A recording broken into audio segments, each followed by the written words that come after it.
శ్రీమద్భాగవతము మహాభక్తుల పవిత్ర చరిత్రలను తెలియజేయ ఉత్తమోత్తమ గ్రంథము. హరినామ స్మరణం యొక్క వైశిష్ట్యాన్ని వివరించు సద్గ్రంథము. మానవ జీవితమును సక్రమ మార్గంలో ఉంచు ఉత్తమ గ్రంథము. వ్యాసుడు సంస్కృతమున దీన్ని రచించాడు. పోతన ఈ గ్రంథము తెలుగులోనికి అనువదించాడు. పోతన సహజంగా భక్తుడగుట వలన ఈ గ్రంథాన్ని సర్వాంగ సుందరంగా తీర్చిదిద్దగలిగాడు. మనము ప్రస్తుతము మార్కండేయోపాఖ్యానమందలి విశిష్టతను పరిశీలించదము. ఈ కథాభాగము భాగవతమందలి ద్వాదశ స్కంధములో మనకు కనిపిస్తుంది. మునుకొండ మహర్షి కుమారుడు మార్కండేయుడు.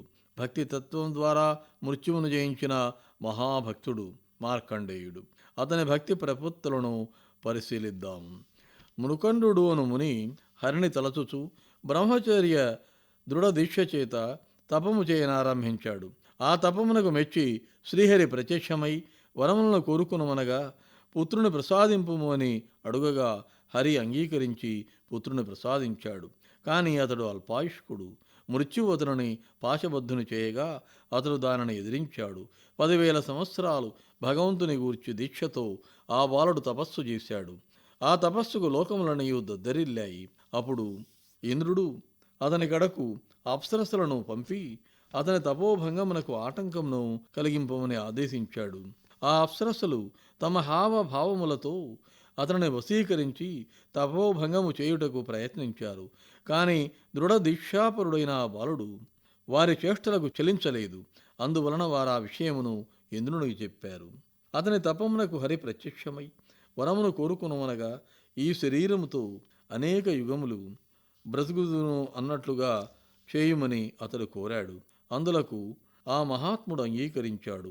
జగము రక్షింప జీవుల చంప మనుపగ కర్తవై సర్వమయుడవై కాని వింతు వెచటని మాయ తెలియగ ఎవడోపు విశ్వసన్నుత విశ్వేశ వేదరూపా అని ఆ మునిబాలుడు శ్రీహరిని భక్తిపూర్వకంగా ప్రార్థించాడు.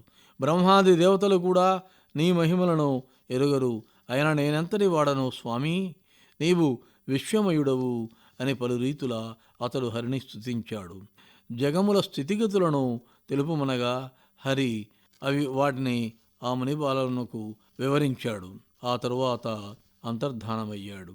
ఆ బాలకుడు హరిస్మరణ మరచినవాడై శతవర్షంబులు శివపూజ చేయనారంభించాడు. తత్ఫలితంగా ఆ ఉగ్ర తపమునకు జలధారల చేత భూవలయమంతయు దద్దరిల్లింది. ఆ జలధారల మధ్య వడపత్రశాయి అయి ఉన్న ఒక బాలునిగాంచి అతడు మ్రొక్కాడు. ఆయన శరీరమున ప్రవేశించి చాలా కాలము అనంతమై జఠరాంతరమున ఉన్నాడు. హరి భక్తి చేత తిరిగి వెలువడ్డాడు. ఆయనను కౌగిలింపబోగా ఆయన మాయమయ్యాడు. అప్పుడా ముని ఎప్పటి ఎట్లా ఆశ్రమమున దీక్షాదక్షుడై తపస్సు చేయ ప్రారంభించాడు.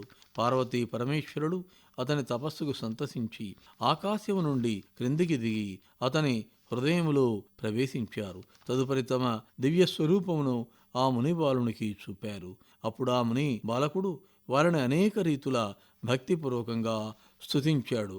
భవద్దర్శనంబు సంతోషదాయకము మరి ఒక వరమును కోరదనని పలికాడు. నారాయణ చరణ ధ్యానంబును మృత్యుంజయమును కలుగునట్లుగా అనుగ్రహింపుడని ప్రార్థించాడు.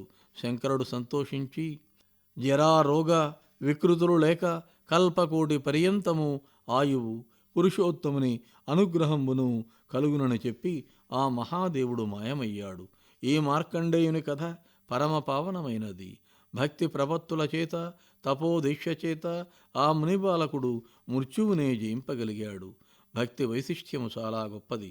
కాన ప్రతి ఒక్కరూ బాల్యము నుండి భక్తి ప్రపత్తులను అలవరుచుకుని తమ తమ జన్మలను పునీతము చేసుకునవలసిన ఆవశ్యకత ఎంతేనీ కలదు.